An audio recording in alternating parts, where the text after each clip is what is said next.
Here we go. Hello, everybody, and welcome to the Alliance Group podcast. And we have two awesome guests with us today, all the way in from California and Montana, Miss Elizabeth Hansen, Miss Denise Arand from Five Rings Financial. Welcome, ladies. Thank you, Samuel. So we are here actually shooting a lot of content for Wine, Women, and Wealth, which is something that we are definitely going to talk about. Excited to do that. So I'm going to start with you, actually, Denise. You and Chris were there right from the beginning of Five Rings Financial. Five Rings Financial, which is an absolutely huge success story within Alliance Group. Alliance Group's #1 producing MGA. You guys have doubled what you're doing over the past 2 years. The Five Rings story is just getting crazier and crazier with each passing year. And Elizabeth, you were there too, of course, from the beginning. You are, for those of you who don't know, Elizabeth is Denise's daughter, as well as business partner. So for both of you, I'll ask you first, what has that experience been like just to see Five Rings Financial grow over these years and what it has become? It's been crazy. It's been just this last year, especially. I've been very great. I felt a lot of gratitude about it because when we started, we probably had 135 agents. When I started, I was just a tiny bit behind the founding, like a year. And there were just like 135 agents. Our training camp was held in like the conference room of our office. Right. It was tiny. And I was there at National Training Camp this past month, and we're like at almost 1,000 people. It was crazy. And that's not just all the producers. 135 was our total agent count at that time, and now our agent count is right around between 15 and 16,000. Yeah, it's which is crazy. Insane. The other thing that I thought was so interesting, and I looked it up on my phone, so I'm going to look at my phone to tell you. Sure. In 2007, that was the first year that I had completed a full year. Our life PC, production credit, that's how much life we produced, was 244,510 PCs. Wow. This year, our expected PC is 24 million. That is just from 2007 to 2023. Wow. And then when you look at total production, including our annuity production, we're looking at, back then it was total PC 526,535. Guess. That's crazy. Just guess. I don't want to venture a guess. 28 million in PC. Wow. It's just insane. And 4,000 producing, 4,000 recruits in 1 year. App count per month, right around 1,500 apps a month. We were praying for 100 apps a month. It was on a whiteboard in the office. And we'd have like, oh, look, Denise wrote an app. Oh, look. Lyle wrote an app. It's crazy how much things have changed, right? It's insane. And I swear, Mike Wilk, who's the founder of Five Rings, I think I want to call him Mike Radamus because he kept telling us this was going to happen. And we're like, are you sure? I know you got to tell us that, but right. But it's really happened. It has exceeded every expectation I had. I remember Chris and I sitting in the car after talking with Mike Wilk and Lyle Donnelly when I was recruited. And he said, "Are you sure you want to do this?" Because I was with a pretty well-known agency at that time, kind of a very traditional agency, that cold calling, door knocking, hard selling kind of agency. Right. And I said, I think I do. I really like these guys, and I really think that this is just an opportunity we can't pass up. And he said, well, I hope you make some money. And I said, I hope so too. Wow. But it's allowed me to be myself in this industry. Five Rings is a place where you can go and the culture accepts you and allows you to be who you are, because everyone wants to buy from people like them and not everyone's the same. Right, yeah. So it's been amazing. It's an amazing ride, and I can't wait to see where you go next. Elizabeth, you obviously come from some wonderful pedigree, but you had a really great perspective of kind of watching Five Rings blow up. You were in grad school at the time, is that correct, when your mom came in? Yeah. Right? Yeah. So what has it been like for you from the outside to kind of watch, at first from afar, and then when you jumped in with Five Rings, talk about just what that's been like and what it's like when you're at National Training Camp and seeing all of that energy and looking around and seeing what this company is doing. Yeah, well, I was around since the beginning, kind of. Right. Right. Kind of I one wasn't foot in, an one foot agent, out. Right. yeah. It actually took me quite a few years to fully grasp what my parents were doing and why they were so excited about it. Outside looking in and looking at your mother and Yes, father is a different Who you perspective always look than at most. through the coolest of lenses. Oh right? yeah. Definitely. So once I, fully went all in as an agent and got to see really what she was doing and how it was impacting her clients and the agents that she was working with, and how, Five Rings was just growing across the country. It was pretty fun to see. Yeah. I felt a little silly not knowing it fully prior to, but it was really, really cool. No. I mean, it's just crazy. I mean, to me, when I'm in that room at National Training Camp, because I've had the privilege as well to watch Five Rings grow from the outside, right? It's every time that we see you guys, the crowds get bigger and bigger and bigger, and really, especially the past couple of years, I mean, it's absolutely exploding. You mentioned those numbers, Denise. I think the most exciting part of that, yes, steady growth over a long period of time has been amazing, but the explosion that's happening right now and that you guys have doubled in the past 2 years. That's hard to do. That's when you hard look at for the any law of company large to do. numbers, it's easy to go from maybe 150 PCs to 150,000 PCs to 300,000 PCs, but to go from where we were last year to where we are this year. Right. It's is insane. It's really crazy. So part of that, many things that are contributing to the success of Five Rings Financial, but one of them is kind of your baby that you created many years ago, Wine, Women, and Wealth, and what the people within Five Rings, the women in Five Rings, have done to grab this program and to really make it something that is driving success and something that is helping women across the country. So let me start at the beginning. And before we jump into Wine and Wealth, I want to back up a little bit and talk about this study that I found and actually found talking with Elizabeth right before this, that you guys are very familiar with this study. You talk about it all the time. I just was doing some research to prepare for this podcast. Bank of America did a study last year on 3,500 women and personal finances, and asked them questions, these 3,500 women, questions about their personal finances. Just a few things that came out of that study.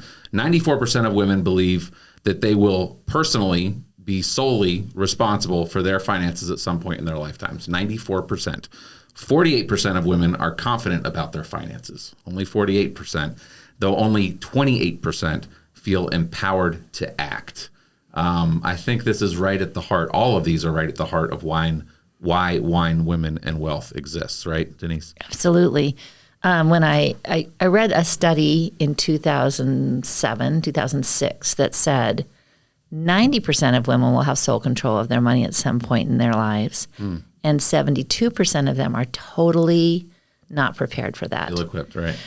If you look at the study that just came out, that means more women are now going to be in sole control of their money, and only 52% feel like they even have a clue. Wow. Right? I mean, from what you're saying, Exactly. 48% said that they felt somewhat confident. Yeah, but 48% were somewhat confident about their finances. And then 28% was the other number. 28% feel empowered to act. Only 28% feel That empowered. means 72% are still not empowered. Right. That's heartbreaking. Right. It really is. And And empowerment really comes from confidence, right? Like knowledge. if you feel confident, you get knowledge, that gives you confidence, and confidence makes you feel empowered, right? So there's this huge gap. there's a big confidence gap. Absolutely. And what's crazy is those numbers haven't changed much since 2006 or 2007. That's crazy. Yeah.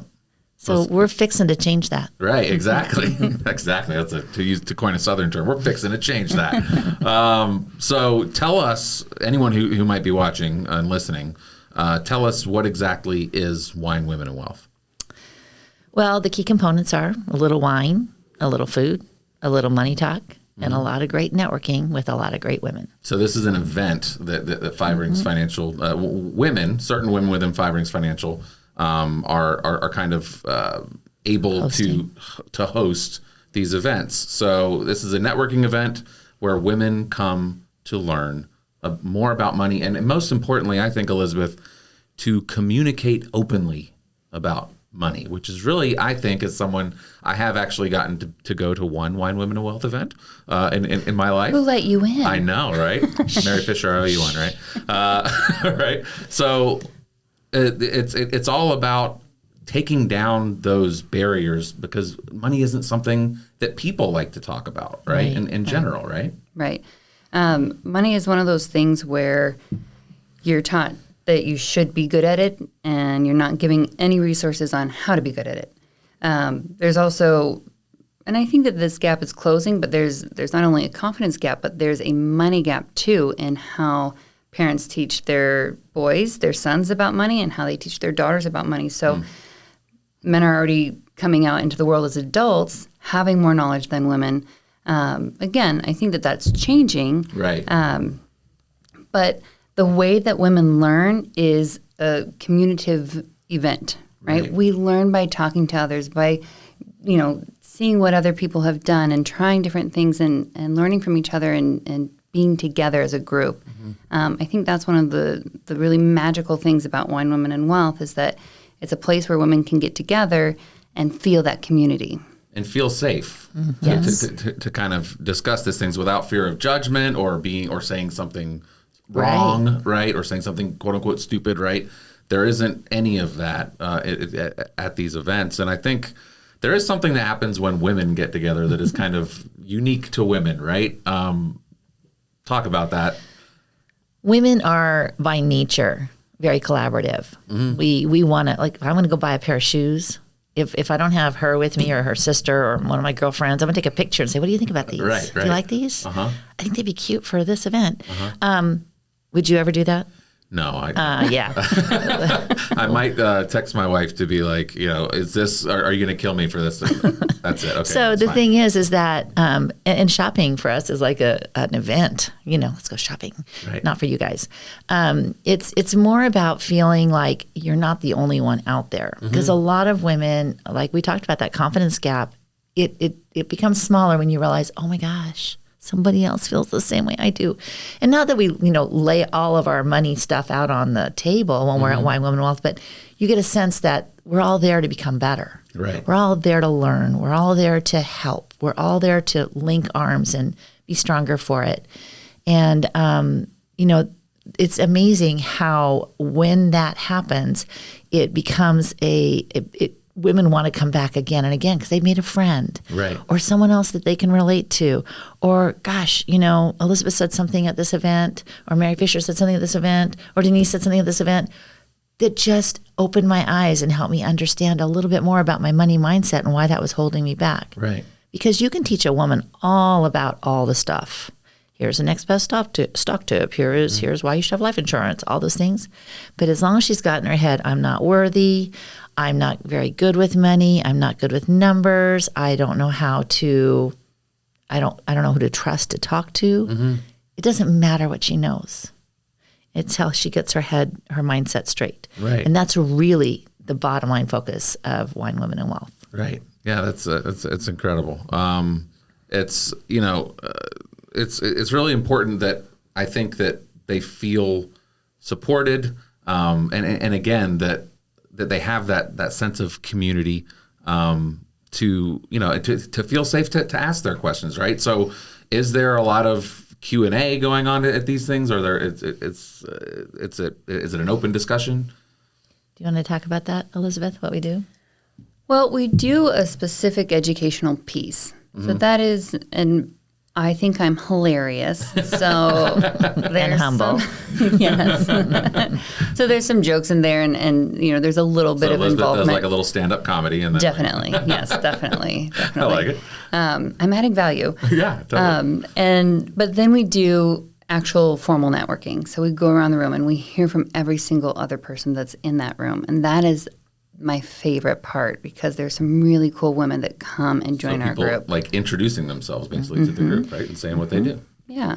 That's fantastic. And I always like for them to add into whatever it is that we're talking about. We talk about different topics every single month. So if they have something to add, the old adage is two heads are better than one. Right. Yeah. Right. It's it really is magic when women come together and can share their experiences and help each other out. Right. And so, and wine is involved, right? That helps. It helps, yeah. Wine helps a lot of things, but also kind of, I imagine, it's people get nervous about coming to things, especially with a lot of people that they don't know. And so that just kind of helps kind of put everyone at ease and kind of social lubrication sort of deal, right?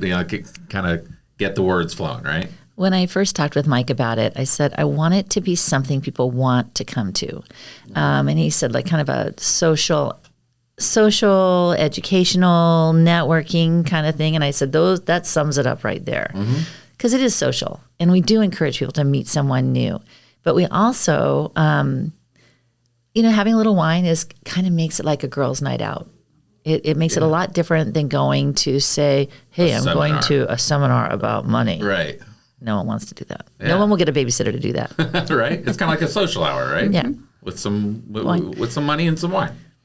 Who doesn't like that? Come on. So the other thing that I learned from this study, besides those numbers that we mentioned earlier, is that the number one financial regret of these 3,500 women when they listed it out is not saving and investing sooner in life. Why do you think that is such a commonly reported regret among women? Is that me or you? I think it's fear. I think it'll paralyze you, especially if you're a single woman and you feel dumb or you feel uneducated. If you're not sure of what you want to do, then it's hard to make a decision, right? So you end up making no decision. Yesterday I sat down with a really lovely lady. She is a single lady. She has 4 grown kids. She's 55, I think. And she said, I haven't saved anything because I don't know who to trust. I've got some money in the bank, but I'm afraid to invest it. And this guy, I talked to this guy, but I didn't know him and he wasn't referred. And I started a 401k, but then when the company went out of business, I just didn't know what to do with it. So I spent it. Because no one's teaching anybody. Right. No one's helping them. No one's encouraging them. No one's, like I said, linking arms with them and saying, hey, I'll help you. Let's figure this out. It's incredible that there's such a dearth of financial, just basic financial education in this country, right? I mean, Five Rings does a lot and talks about that, Elizabeth, about, a lot of this is just getting the ABCs of finances that for some reason they don't teach in school, right? Right. I mean, it's just giving the people that basic knowledge, that basic education and empowering them to make some decisions that are going to set them up better in the future. Yep.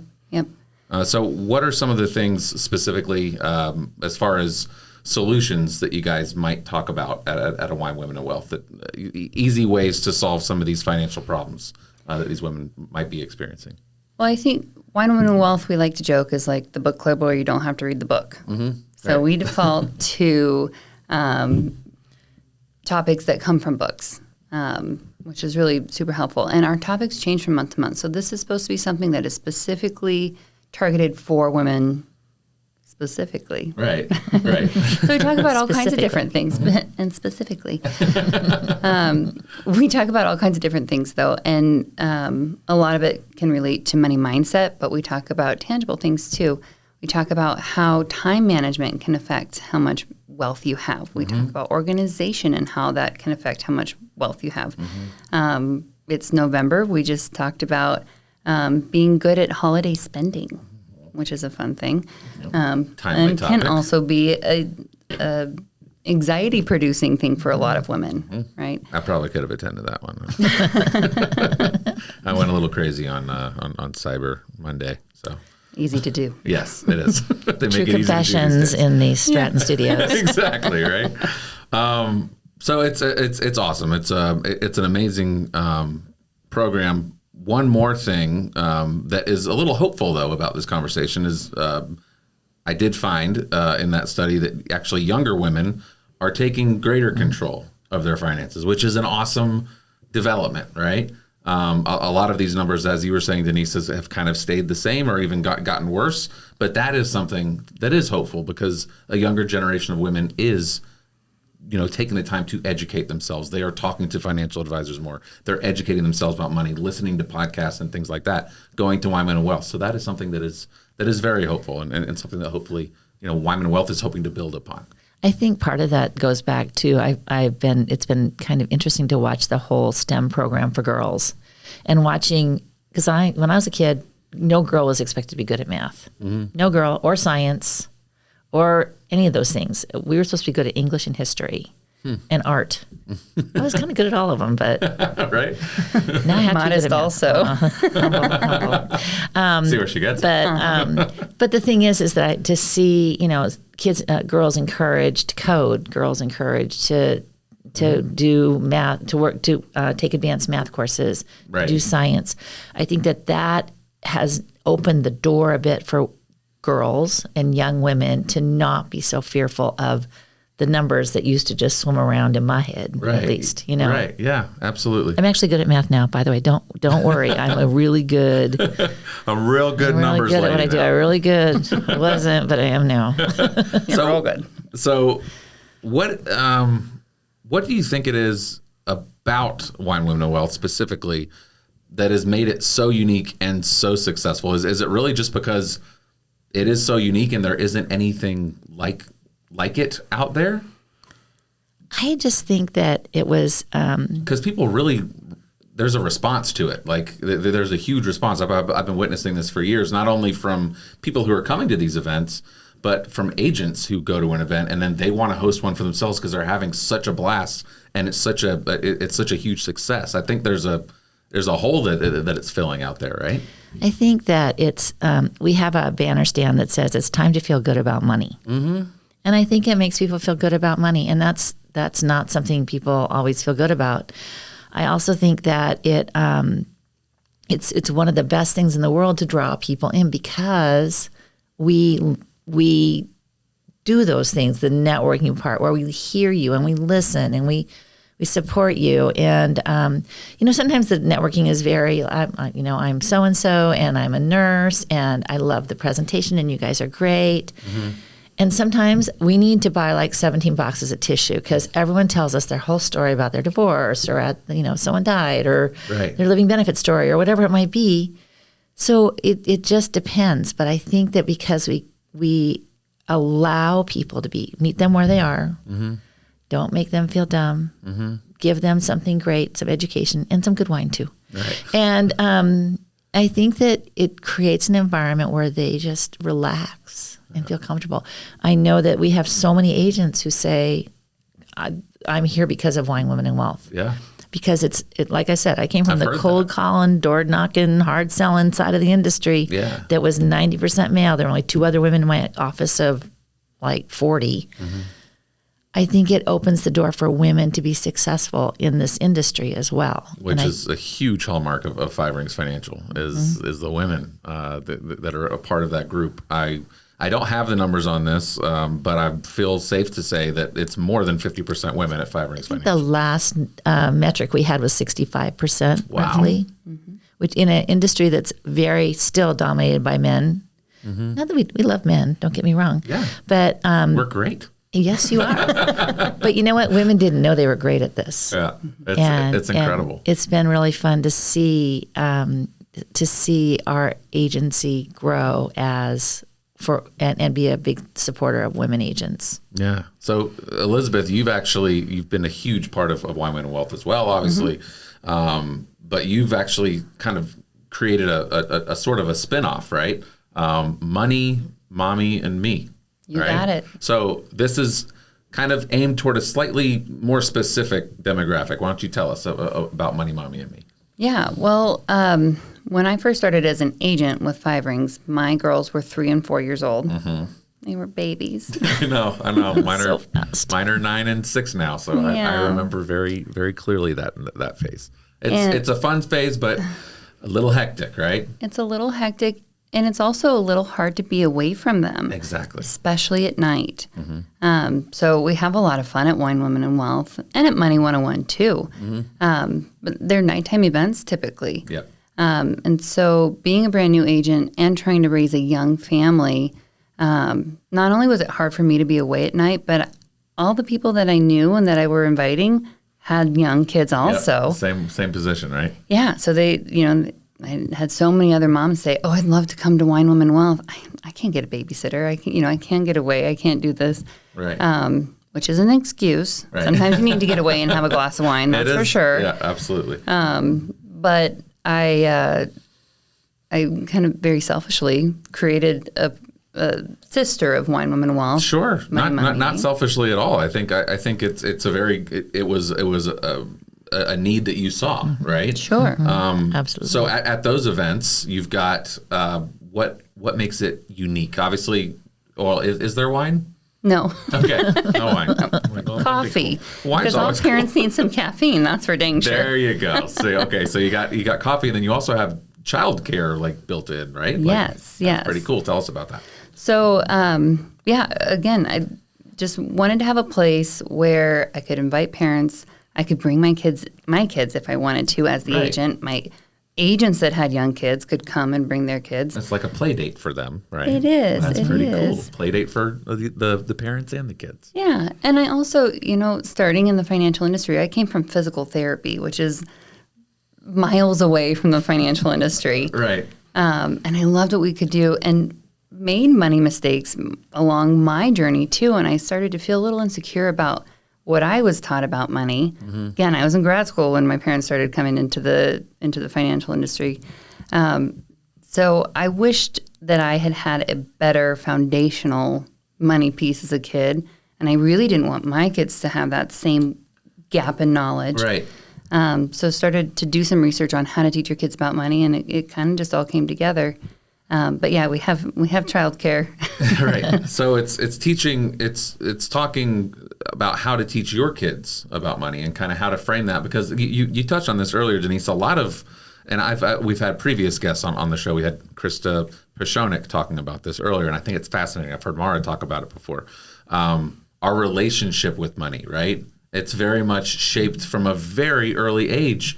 If your parents were always stressed about money and they're always struggling to pay bills, first of all, their relationship with money is going to be toxic, right? But then also you as a very small child, without even realizing it, unconsciously, you're already developing a relationship with money that's a negative relationship, right? Talk about how this relationship and your money mindset can kind of shape your results with money, really. Well, think about it. If you're a little kid and you're sitting on the steps in the evening and your parents are fighting about money, you start thinking money must be really bad, Money's because the every time they talk about it, they fight.